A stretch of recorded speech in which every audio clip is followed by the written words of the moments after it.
Hi welcome back नमस्कार। इस video में बात करेंगे झारखंड बोर्ड क्लास बच्चों का करने वाले 9 का बच्चों फुल सोल्यूशन हिंदी का बच्चों जो एग्जाम आपका होगा 14 अक्टूबर को बच्चों, ठीक है। उसका लेकर क्वेश्चन पेपर का फुल सोल्यूशन बच्चों, इंपॉर्टेंट पर्सन सारा बच्चों। तो आपसे रिक्वेस्ट है कि वीडियो को शेयर कर देंगे, वीडियो को लाइक करके चैनल सब्सक्राइब करेंगे। दोस्तों जो प्रश्न मैं बताऊंगा प्रश्न एग्जाम बच्चों सेम टू सेम वही प्रश्न आएगा, इससे बाहर प्रश्न एग्जाम में आपका अच्छा नहीं आएगा, ठीक है। तो आपसे रिक्वेस्ट है वीडियो को शेयर कर देंगे, वीडियो को लाइक कर देंगे, चैनल सब्सक्राइब बच्चों कर देते। समझ क्या है कि झारखंड शैक्षिक अनुसंधान एवं प्रशिक्षण परिषद रांची आपका ये होगा प्रोजेक्ट रेल दोस्तों, ठीक है। Regular assessment for improve learning कक्षा आपका हो गया 9 दोस्तों, विषय हो गया हिंदी बच्चों, ठीक है। तो आपसे रिक्वेस्ट है वीडियो शेयर कर देखिए। देखिए यहाँ समझ जीतूँ क्या है कि आपका एग्जाम जो होने वाला तो आपका होगा 14/10/2023 को। उसमें आपका इंग्लिश का एग्जाम होगा, साथ में आपका हिंदी का एग्जाम होगा, ठीक है। देखिए तो हम लोग पहले हिंदी के जान जाते हैं कि देखिए आपका व्याकरण से पूछेगा, आपको शब्द निर्माण पूछेगा, ठीक है। फिर आपको पूछेगा कि यहाँ पर जाबिर हुसैन सवलो सपनों की याद, आपको ये जो चैप्टर दिख रहा है चौथा चैप्टर, उससे आपका हिंदी में प्रश्न बच्चों को आएगा कि यहाँ पर चैप्टर का नाम से लिखा हुआ, ठीक है। फिर हम लोग शाम तो क्या करें कि हम लोग इंग्लिश का भी डाल देंगे, सोचो आपको इसमें आप जितना सारा सारा आपको एग्जाम जो प्रश्न आएगा सारा बच्चों, ठीक है। तो आपसे रिक्वेस्ट है कि वीडियो को थोड़ा शेयर कर देंगे। तो देखिए प्रश्न पहला ही आपको सामने ये चैप्टर देखा जो था क्या कि सवले सपनों की याद, आपका लेखक होगा जाबिर हुसैन बच्चों को, ठीक है। बस इसी चैप्टर से सारा प्रश्न आपको इस पर आने वाला है। प्रश्न की पहले समझिए क्या कि सवले सपनों की याद पाठ के लेखक कौन है बच्चों, ठीक है। ऑप्शन आपका पहला यहाँ पर है जाकिर हुसैन, ऑप्शन दूसरा आपका है जफर हुसैन, ऑप्शन तीसरा आपका है जाबिर हुसैन, ऑप्शन आपका चौथा है अब्दुल कमाल दोस्तों, ठीक है। तो सिंपली सही इसका आंसर ऑप्शन तीसरा बच्चों का आएगा जाबिर हुसैन बच्चों जाएगा, ठीक है। तो नेक्स्ट प्रश्न आगे बच्चों में चलते। प्रश्न दूसरा समझिए क्या कि सवले सपनों की याद किस प्रकार का पाठ है बच्चों, ठीक है। दोस्तों सिंपली इसका सही ऑप्शन दूसरा बच्चों को होगा डायरी शैली में संस्मरण बच्चों, ठीक है। इसका ऑप्शन बिल्कुल सही बच्चों, ऑप्शन दूसरा आपको लगा देना, ठीक है। तो नेक्स्ट प्रश्न आगे बच्चों। प्रश्न तीसरा समझिए क्या कि बर्ड वाचर किसे कहा गया है बच्चों, ठीक है। सिंपली हम बोलते हैं बच्चों यहाँ पर है ऑप्शन दूसरा बच्चों हो जाएगा आपका सलीम अली को बच्चों कहा गया, ठीक है। तो नेक्स्ट प्रश्न चौथा समझिए क्या है कि जटिल प्राणी इनमें से किसे कहा गया है बच्चों, ठीक है। सिंपली आपको जगह ऑप्शन तीसरा बच्चों को यहाँ पक्षी को बच्चों, ठीक है, कहा गया, समझे ना। तो नेक्स्ट प्रश्न 5 समझिए क्या है कि जटिल प्राणियों के लिए कौन हमेशा एक पहेली बने रहेंगे बच्चों, ठीक है।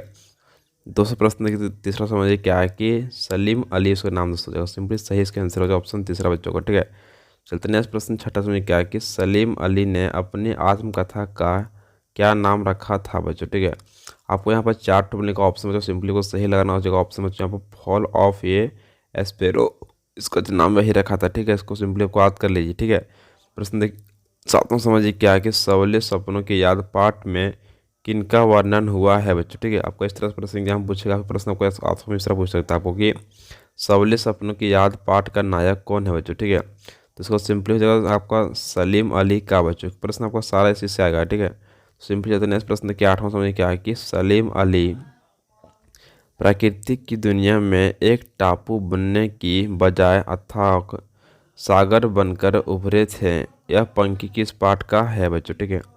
दोस्तों आपको यह जगह सिंपली ऑप्शन पहला जो सवले सपनों की याद बच्चों, ठीक है। चलते नेक्स्ट प्रश्न देखिए 9 समझिए क्या है कि जाबिर हुसैन का जन्म कब और कहाँ हुआ बच्चों, ठीक है। तो आप जानते हैं कि इसका जो था सिंपली सही दूसरा बच्चों का 1945 में जो हुआ था, ठीक है। आपका जन्म हुआ था आपको बिहार में से, ठीक है। याद कर लीजिए। चलते नेक्स्ट प्रश्न की यहाँ पर 10वां समझिए क्या है कि किस पक्षी ने सलीम अली के जीवन की दिशा को बदल दिया था बच्चों, ठीक है। तो सिंपली हो जाएगा सही ऑप्शन दूसरा बच्चों का गौरैया ने बदला था, गौरैया बच्चों, ठीक है। तो नेक्स्ट प्रश्न देखिए 11 समझिए क्या कि सलीम अली की पत्नी का क्या नाम था बच्चों, ठीक है। तहमीना नाम था, क्या था, तहमीना नाम था, तहमीना बच्चों, ठीक है। ऑप्शन दूसरा सिंपली सही बच्चों हो जाएगा। चलते नेक्स्ट प्रश्न 12 समझिए क्या कि सलीम अली की मृत्यु किस बीमारी से हुई बच्चों, ठीक है। और सिंपली सही इसका आंसर ऑप्शन तीसरा बच्चों का कैंसर से बच्चों हो गया था, ठीक है। तो नेक्स्ट प्रश्न की यहाँ पर 13 समझिए क्या है कि DH लॉरेंस की पत्नी का क्या नाम था बच्चों, ठीक है। सिंपली सही इसका आंसर ऑप्शन तीसरा बच्चों का आपका फ्रीडा, क्या नाम था, फ्रीडा बच्चों, ठीक है। चलते नेक्स्ट प्रश्न देखिए 14 समझिए क्या है कि ओ लॉरेंस की तरह नैसर्गिक जीवन का प्रतिरूप बन गए थे। यह पंक्ति किस पाठ का है बच्चों, ठीक है। हो जाएगा सिंपली सही इसका आंसर ऑप्शन दूसरा बच्चों को सवले सपनों की याद बच्चों जगह, ठीक है। तो नेक्स्ट प्रश्न की यहाँ पर 15 समझिए क्या है कि सलीम अली केरल की किस बेली को रेगिस्तानी हवा से बचाना चाहते थे बच्चों, ठीक है।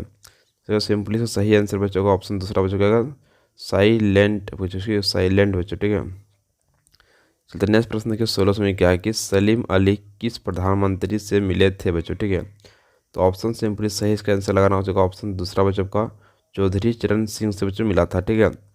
चलते नेक्स्ट प्रश्न देखिए यहाँ पर 17 समझिए क्या है कि फ्रीडा के अनुसार उसके पति के बारे में उससे अधिक कौन जानता है बच्चों, ठीक है। जानता है जगह ऑप्शन चौथा सिंपली सही बच्चों का गौरैया जानता, गौरैया बच्चों, ठीक है। तो नेक्स्ट प्रश्न क्या 18 समझिए क्या है कि सबले सपनों की याद पाठ में लेखक ने किस प्रसिद्ध पक्षी विज्ञानी का चित्र प्रस्तुत किया है बच्चों, ठीक है। आपका ये हो जाएगा ऑप्शन दूसरा सिंपली सही बच्चों का सलीम अली बच्चों, ठीक है। चलते हैं नेक्स्ट प्रश्न क्या है आगे हम लोग दोस्तों, आप लोग जो जानते हैं एग्जाम में प्रश्न आपको सब्जेक्टिव भी आता है साथ में ऑब्जेक्टिव भी आता है, ठीक है। तो हम लोग सब्जेक्टिव का भी प्रश्न कुछ करने वाला था कि एग्जाम में अगर प्रश्न आ जाएगा तो आप लोग छोड़ना बच्चों नहीं है, ठीक है, क्योंकि इससे आपको 20 नंबर का एग्जाम में जो मिलेगा आपको फाइनल परीक्षा में जुड़ेगा इससे, ठीक है। तो एक प्रश्न समझिए पहला जो क्या कि किस घटना ने सलीम अली के जीवन की दिशा को बदल दिया बच्चों, ठीक है। आपका ये प्रश्न एग्जाम में सो आएगा, ठीक है। तो इसको लिखना है कि आंसर समझिए। एक बार बचपन में सलीम अली की एयरगन से एक गौरैया घायल होकर गिर पड़ी। इस घटना ने सलीम अली के जीवन की दिशा को बदल दिया। विवेक गौरैया की देखभाल, सुरक्षा और खोजबीन में जुट गए बच्चों, ठीक है। उसके बाद उनकी रुचि पूरे पक्षी संसार की ओर मुड़ गई और वे पक्षी प्रेमी बन गए बच्चों। आपको ये हो गया फाइनली इसका आंसर बच्चों, ठीक है। इसको कॉपी नोट डाउन कर लीजिए आप लोग, एग्जाम प्रश्न अगर आता तो इसको लिख दीजिएगा, ठीक है। तो नेक्स्ट प्रश्न की दूसरा समझिए क्या है कि सलीम अली ने पूर्व प्रधानमंत्री के सामने पर्यावरण से संबंधित किन संभावित खतरों का चित्र खींचा होगा कि जिससे उनकी आंखें नम हो गई थी बच्चों, ठीक है। इसको सिंपली सही इसका आंसर खींचिए लिखना क्या इस तरह समझिए। सलीम अली ने पूर्व प्रधानमंत्री चौधरी चरण सिंह के सामने केरल की साइलेंट वैली संबंधी खतरों की बात उठाई होगी बच्चों, ठीक है। उस समय केरल पर रेगिस्तानी हवा की झोंकों का खतरा मंडरा रहा था। वहाँ का पर्यावरण दोस्तों, ठीक है, दूषित हो रहा था। प्रधानमंत्री को वातावरण की सुरक्षा का ध्यान था। पर्यावरण के दूषित होने के खतरे के बारे में सोचकर उनकी आंखें नम हो गई बच्चों। आपको यह होगा फाइनली इसका आंसर बच्चों, कॉपी से नोट डाउन कीजिए बच्चों, बहुत इंपॉर्टेंट प्रश्न सारा था बच्चों आपको, ठीक है। बस आप लोग क्या कीजिए वीडियो को 2 से 3 बार देखिए उसको, ठीक है। आप मेरे टेलीग्राम ग्रुप जाकर जुड़ जाइए, वहाँ पर टेलीग्राम ग्रुप साथ में व्हाट्सअप ग्रुप से मिल जाएगा, डिस्कशन लिंक, ठीक है। तो वहाँ पर क्या होगा कि आपको इंपॉर्टेंट प्रश्न का सारा आंसर क्वेश्चन आपको मिल जाएगा, ठीक है। थैंक यू सो मच, जय हिंद, जय भारत, वंदे मातरम, ठीक।